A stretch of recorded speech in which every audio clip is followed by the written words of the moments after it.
అందరి లైఫ్లో ఆరంభం ఎలా ఉంటుందో అంతమూ అలాగే ఉంటుంది. దాని నుండి ఎవరూ తప్పించుకోలేరు. విష్ణు, మ్యామ్.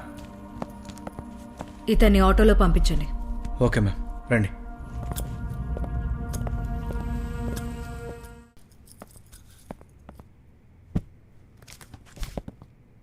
మేడం, ఒక్క నిమిషం ఇటు రండి. మేడం, ఈ ఫుటేజ్ చూడండి. ఆ మిర్రర్లో ఒక మనిషి రిఫ్లెక్షన్ కనిపిస్తుంది.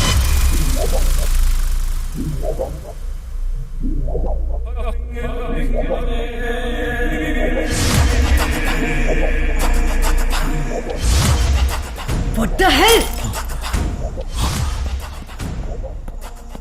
నా గురించి మీరేమైనా తెలుసుకోవాలనుకుంటే ఇది నన్ను ట్రీట్ చేసిన డాక్టర్ అశ్వత్ గారి విజిటింగ్ కార్డ్.